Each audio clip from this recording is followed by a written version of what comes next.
राजस्थान में कांग्रेस अपनी कुर्सी की लड़ाई लड़ने में लगी है, वहीं दूसरी ओर राज्य कर्मचारी सड़कों पर उतरने को तैयार हो गया है। रोडवेज कर्मचारी हो, विद्युत कर्मचारी हो या तृतीय श्रेणी शिक्षक संघ हो, वो लगातार विरोध करने में लगा है और बेरोजगार भी अब उग्र आंदोलन की रणनीति बनाने में लगे हैं। एक तरफ बेरोजगार संगठन की ओर से अहमदाबाद में धरना दिया जा रहा है, वहीं 2 नवंबर को राजधानी जयपुर के शहीद स्मारक पर सैकड़ों की संख्या में बेरोजगार भी एकजुट होंगे। सर, क्या लगता है, लगातार विरोध साफ तौर पर देखने को मिल रहा है, लेकिन जो है सरकार सुन नहीं ले रही है। देखिए, सरकार अंतिम सांसें ले रही है। सरकार वेंटिलेटर के ऊपर है। सरकार के पास कोई सामान बचा ही नहीं कि वो अपनी मांगें पूरी करे। सिर्फ गुमराह करके सत्ता हथियाने का काम सरकार ने किया था। जोड़ तोड़ के मिलावट के आधार पर सरकार बना ली।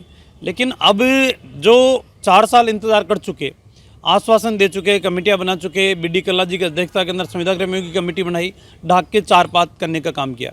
लेकिन अब स्थितियां ऐसी बन चुकी है कि सरकार उनको दमन करने पे उतारू है। आज भी बेरोजगार संघ गुजरात में जाके अपना प्रदर्शन कर रहे हैं। राजस्थान के अंदर उनके ऊपर मुकदमे दर्ज होते हैं। राजस्थान के अंदर उनकी जेल को सलाखों के अंदर डालने का काम किया जाता है। तो अब सरकार तानाशाही रवैये के अंदर है। एक ने अनेकों विभागों के कर्मचारी जो अपनी मांगों को लेकर तत्कालीन समय के सरकार का समर्थन करने का काम किया था, सरकार का मतलब कांग्रेस पार्टी का, अब वो अपने आप को ठगा सा महसूस कर रहे हैं। और अब धीरे धीरे एक एक विभाग के कर्मचारी सड़कों के ऊपर आपको आते हुए दिखेंगे। मुख्यमंत्री जी कह रहे हैं आगामी बजट जो होगा युवाओं के लिए होगा, लेकिन युवाओं की सूद नहीं ली जा रही है। पूर्व में जो है उनके आलाकमान की ओर से समझौता किया गया था। देखिए, 4 बजट मुख्यमंत्री जी ने पेश किए हैं। चारों बजटों को आप उठा के देखिए, 20% की घोषणाएं भी धरातल के ऊपर नहीं है। और मैं दावे के साथ कह रहा हूँ, 5वां बजट मुख्यमंत्री जी पेश करेंगे तो हम सरकार से यही पूछेंगे, मगर आप इस विधानसभा के पवित्र सदन की गरिमा को भी आप ध्यान नहीं रख रहे। आपके अधिकारी इस बजट की क्रियान्विति करने का काम नहीं करे। आपने नंदीशालाएँ प्रत्येक पंचायत समिति स्तर के ऊपर खोलने की बात की थी, कहाँ है नंदीशालाएँ? आपने कहा था कि प्रत्येक ग्राम पंचायत में हम विकास पथ बनाएंगे, कहाँ है विकास पथ?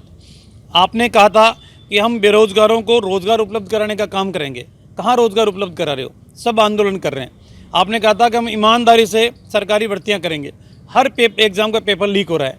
तो अब जनता जान चुकी है, सरकार से उम्मीदें भी नहीं है। अब तो सरकार के ताबूत के अंदर आखिरी कील ठोकने के लिए जनता तैयार है। सचिन पायलट जी कह रहे हैं वापस रिपीट करेंगे, एकजुट होकर मैदान में उतरेंगे। मुझे लगता है कि कहने के लिए तो कोई कुछ भी कह सकता है, लेकिन हकीकत कुछ और ही है। और जनता अब बोलती नहीं है, जनता ठोकती है। और अब ठोकने के मानसिकता के अंदर जनता आ चुकी है। 2023 के चुनाव के अंदर कांग्रेस को ठोकने का काम करेंगे। और मुझे लगता है कि इनके नेता विधानसभा चुनाव के अंदर जनता के बीच में जाके वोट मांगने की स्थिति में नहीं रहेंगे। तो ये थे बीजेपी विधायक रामलाल शर्मा, जिन्होंने कहा कि जो वादे कांग्रेस सरकार ने सत्ता में आने से पहले किए थे उनको ही पूरा नहीं किया गया। ऐसे में जो जीत के दावे कर रही हैं वो सिर्फ खोखले साबित होंगे। वसंत पांडे, TV9 जयपुर।